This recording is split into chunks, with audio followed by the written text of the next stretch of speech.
IPS अधिकारी राजविंदर सिंह भट्टी को बिहार का नया डीजीपी नियुक्त किया गया है। डीजीपी एसके सिंघल का कार्यकाल आज 19 दिसंबर को खत्म हो रहा है। नई जिम्मेदारी के तहत भट्टी सितंबर 2025 तक बिहार के डीजीपी रहेंगे। 1990 बैच के आईपीएस भट्टी से जुड़ी कई ऐसी कहानियां बिहार में हैं, जिसे लोग एक बार फिर से याद कर रहे हैं। आरएस भट्टी के डीजीपी बनने की खबर से बिहार के बाहुबलियों की नींद और चैन उड़ गई है। दरअसल आरएस भट्टी का पुराना रिकॉर्ड ही ऐसा रहा है कि उनके नाम से ही अपराधी थर थर कांपने लगते हैं। राजविंदर सिंह भट्टी मूल रूप से पंजाब के रहने वाले हैं, पर इनका कैडर बिहार है। शुरुआत से ही इनकी छवि बेहद कड़क पुलिस ऑफिसर की रही है। जितनी विनम्रता के साथ ये आम लोगों से पेश आते हैं, अपराधियों के साथ उतना ही कड़क बर्ताव करते हैं। काम में लापरवाही बरतने वाले पुलिस ऑफिसर भी इन्हें पसंद नहीं है। बिहार में जहां सियासत और बाहुबली नेताओं का गहरा याराना है, वहां वो बाहुबली नेताओं के खिलाफ कार्रवाई करने से भी बिल्कुल नहीं डरे। आरएस भट्टी को 2005 में हुए विधानसभा चुनाव के वक्त भी विशेष तौर पर केंद्रीय प्रतिनियुक्ति से बिहार वापस लाया गया था और सीधे सीवान का एसपी बनाया गया। हालांकि तब वे डीआईजी रैंक पर थे। साल 2005 में बिहार में विधानसभा के 2 चुनाव हुए थे। पहला चुनाव 2005 के फरवरी महीने में हुआ था। इस चुनाव में सीवान में पूर्व सांसद और राजद नेता मोहम्मद शहाबुद्दीन का बड़ा असर दिखा था। हालांकि उस चुनाव का रिजल्ट ऐसा था कि बिहार में सरकार किसी की नहीं बनी थी। लेकिन जब उसी साल अक्टूबर में दोबारा विधानसभा चुनाव हुए तो इलेक्शन कमीशन ने केजे राव को बिहार का पर्यवेक्षक बनाया था। तब निष्पक्ष चुनाव कराने के लिए केजे राव ने आईपीएस राजविंदर सिंह भट्टी की खास तौर पर सीवान के लिए मांग कर दी। उस वक्त ये कड़क ऑफिसर केंद्रीय प्रतिनियुक्ति पर सीबीआई के डीआईजी थे। विशेष मांग पर इन्हें बिहार लाया गया। सीवान में एसपी का पोस्ट खत्म कर उस वक्त बतौर डीआईजी इन्हें भेजा गया। लेकिन वहां भेजने से पहले पटना एयरपोर्ट पर केजे राव ने राजविंदर सिंह भट्टी से स्पष्ट कह दिया था कि मुझे शहाबुद्दीन किसी भी हालत में चाहिए। सीवान पहुंचने के 15वें ही दिन एक स्पेशल टीम बनाकर इन्होंने वहां के आतंक कहे जाने वाले मोहम्मद शहाबुद्दीन को गिरफ्तार किया और इसी गिरफ्तारी के बाद भट्टी की हर तरफ चर्चा हुई थी।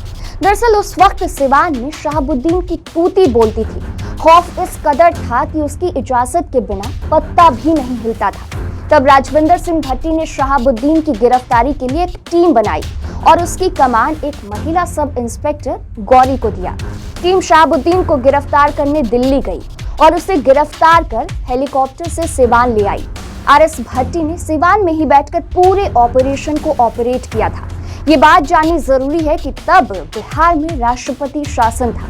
ऐसा नहीं है कि सिर्फ शहाबुद्दीन, आरएस भट्टी ने कई और बाहुबलियों के निशाने पर लिया था और उनके खिलाफ भी कानूनी कार्रवाई की थी। आरएस भट्टी ने प्रभुनाथ सिंह पर भी शिकंजा कसा था और यही नहीं, बाहुबली अनंत सिंह के बड़े भाई और पूर्व विधायक दिलीप सिंह के खिलाफ भी एक्शन लिया था। आरएस भट्टी ने रणवीर सेना के खिलाफ भी कार्रवाई की थी। जब जहानाबाद में एसपी थे तब रणवीर सेना से उनकी मुठभेड़ हुई थी। इस मुठभेड़ में रणवीर सेना के कई सदस्य मारे गए थे। आरएस भट्टी ने अपने कार्यकाल में नियम और कानून का बखूबी पालन कराया। उन्हें नियम तोड़ने वाले कतई पसंद नहीं थे। सीवान में गाड़ियों पर ओवरलोडिंग आम बात है, लेकिन उन दिनों ओवरलोडिंग बिल्कुल रुक गया था। यहाँ तक कि गाड़ियों के छतों पर बैठने वालों की शामत आ जाती थी। इतना ही नहीं, स्कूल और कॉलेजों के गेट पर बेवजह लड़के खड़े नहीं रहते थे। आरएस भट्टी की गाड़ी जिस दिशा में निकलती, उधर खलबली मच जाती थी। बिहार के जिस दौर को जंगल राज कहा जाता है, उस दरमियान राजविंदर सिंह भट्टी की पोस्टिंग जिस जिले में हुई थी, वहां के खराब लॉ एंड ऑर्डर को इन्होंने दुरुस्त कर दिया था। यही वजह है कि तब पूर्व मुख्यमंत्री लालू प्रसाद यादव ने भी अपने कुछ वैसे रिश्तेदारों के बिगड़े मिजाज को ठीक कराने का एक तरीका सोचा। इसके लिए राजविंदर सिंह भट्टी को उस वक्त गोपालगंज का एसपी बनाया गया। लालू प्रसाद यादव उन्हें अपने साथ गोपालगंज ले गए। इसके बाद कानूनी हिसाब से पूर्व मुख्यमंत्री के रिश्तेदारों को ठीक किया गया। राजविंदर सिंह भट्टी बेपटरी हो चुके लॉ एंड ऑर्डर को पटरी पर लाने के एक्सपर्ट माने जाते हैं। राजविंदर सिंह भट्टी को अब अचानक बिहार का डीजीपी बनाए जाने के पीछे कई वजहें मानी जा रही है। वर्तमान सरकार अभी जिस तरह से शराब माफिया और बालू माफिया से जूझ रही है, ऐसे में कड़क अधिकारी की जरूरत भी है। ये सच है कि भट्टी की पोस्टिंग आरजेडी नेताओं को रास नहीं आएगी, पर वो उस गठबंधन के लिए ठीक भी है जिसमें वो शामिल है। राज्य में कानून व्यवस्था चौपट है, जंगल राज जैसे बिंब फिर से गढ़े जाने लगे हैं।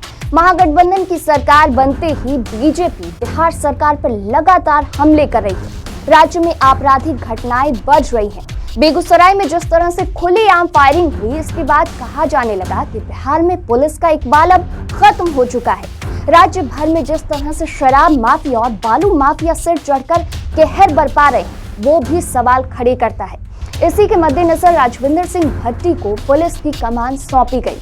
छपरा जहरीली शराब कांड से मरने वालों की संख्या में कमी नहीं आ रही। खजूर बनना से लेकर छपरा तक जहरीली शराब पीकर मरने वालों का सिलसिला लगातार जारी है। ऐसे में मुख्यमंत्री नीतीश कुमार ने आरएस भट्टी को लाकर अपना इरादा स्पष्ट कर दिया। ऐसा इसलिए क्योंकि राजविंदर सिंह भट्टी बेपटरी हो चुके लॉ एंड ऑर्डर को पटरी पर लाने के एक्सपर्ट माने जाते हैं। आरएस भट्टी की गिनती उन अधिकारियों में होती है जिनसे बिहार के बड़े बड़े रंगबाज खौफ खाते थे। बाहुबली नेताओं के खिलाफ कार्रवाई करने से भी कभी डरे नहीं भट्टी को डीजीपी बनाकर अब नीतीश कुमार ने एक बार फिर से बड़ा मैसेज दिया है। फिलहाल के लिए इस वीडियो में इतना ही। और भी खबरों के लिए बने रहिए इनसाइडर लाइव के साथ।